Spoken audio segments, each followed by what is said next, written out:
Get a lot of questions about where I get my materials for the blacksmith shop.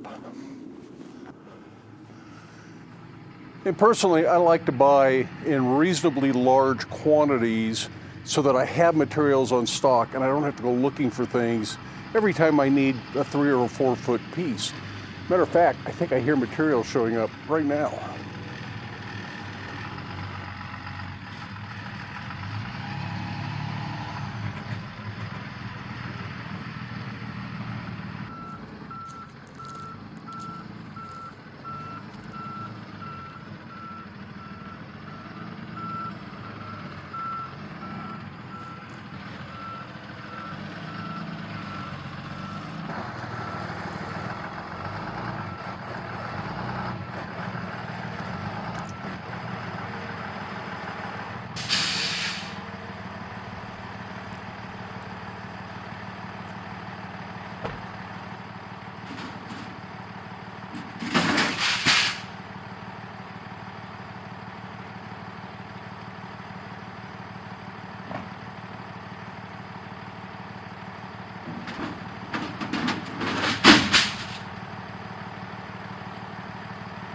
You make it look easy.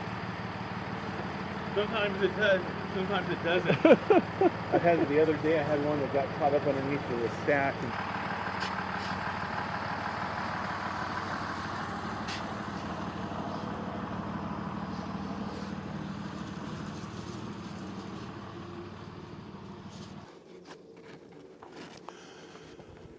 So with delivery, that's a little over $1,000 for the materials, $1,079 to be exact. But even paying the delivery fee, this is vastly less expensive than buying the material from someplace like a home center or something like that, or actually mail ordering it and having it shipped through the US mail or UPS, something like this. And pretty much every city of a significant size has some sort of a steel yard. May not be real close to you, but probably within an hour or two, you can find something like this.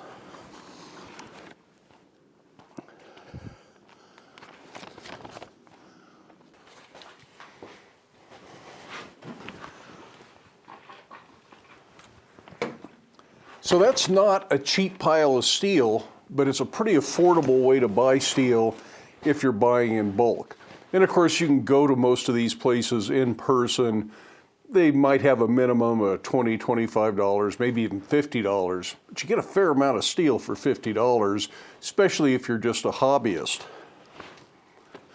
Now, when we did our $500 blacksmithing setup, we were using 3/8 round bar to make some hooks and bottle openers, other things out of, as a starting point if you were setting out in business.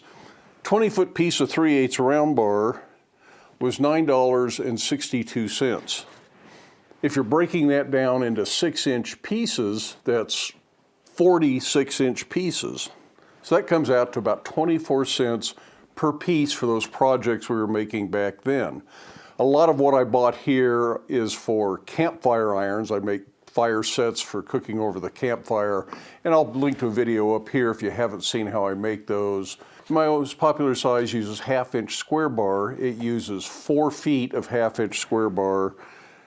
The 1/2-inch square was $16.58 per stick.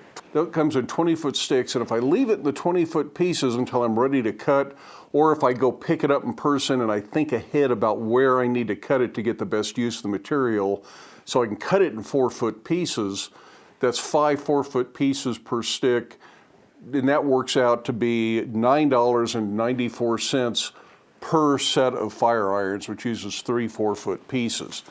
So that's not bad on materials. The cost of labor is the majority of what goes into a piece like that, not the materials. Now, if you're buying materials at the home center, I just went and looked at Home Depot. I didn't see 1/2-inch square bar. They had 1/2-inch round bar.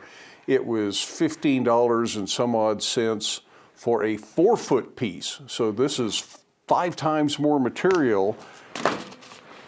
And the 1/2-inch round bar that I bought is $15.76.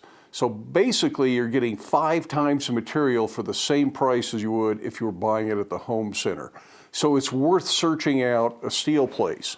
Now, if you don't live in a big town you can't find a steel place, you don't know where to go, see if you can find a local fabricator, welding shop, and ask them where they get their material.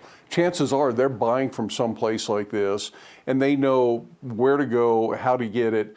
Maybe they have it delivered, and a lot of these places have a route. There are none of these places in eastern Colorado. The towns aren't big enough, but there's lots of welding shops out there, and most of these suppliers have a route that they run once a week, maybe once a month. They load up, and they go to multiple shops on that route. And if you call them and say, I need this material, and you want it delivered, they can work you into the route and you can have it delivered. And that might save you a day or more round trip going to one of these places just to get on their route for delivery. And in that case, it does make sense to buy bulk. My delivery fee is something like $165. That's a fair amount, and it would be outrageous if I was just buying $100 worth of materials. Even buying $1,000 worth of materials, the delivery fee is fairly high, and if I bought a bigger load, it would be more economical. But for me, it's about a 2 to 3 hour round trip to town. Go in, deal with the stuff in the office, get the invoice, go to the warehouse. They drag it outside. I have to cut it up because I can't get 20-foot pieces in my trucks. Then I have to load it by hand, bring it home, unload it by hand, just to be at the point I'm at now. And I figure it's worth a little extra money on my materials to not have to deal with that. Heck, this stuff was here and on the ground by 8 o'clock this morning. I had no idea it'd be here this early. That means I've got all day to cut that into the lengths that I need, either to work on projects or so that it fits on my rack. I try not to put anything longer than about 12 feet on the rack. But those 1/2-inch square bars, I need 4-foot pieces. If I cut them at 8 and 12, those are divisible by 4, so I can put the 12-foot pieces on the rack, cut the 8-foot pieces in half, and I'll have plenty to make several sets of fire irons, get those on the Etsy shop, and start paying for this pile of materials. Now, what about other steels if you want hardenable materials, maybe 4140, 01, W1. I use a lot of S7, H13 sometimes. Those things are a little bit harder to come by. I don't have anybody local that will supply those kinds of materials.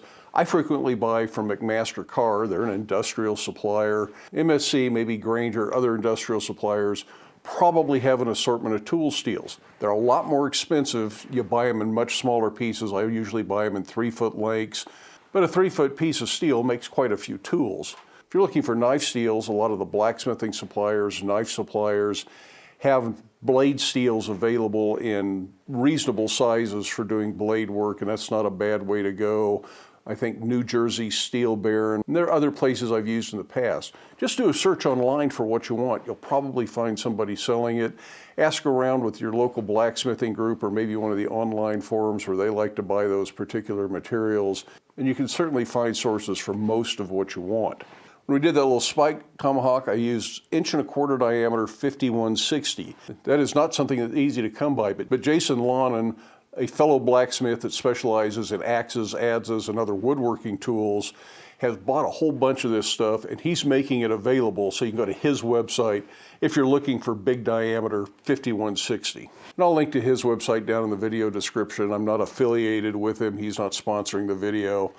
Just a good guy, fellow blacksmith, so it's worth supporting him if that's the kind of material you're looking for.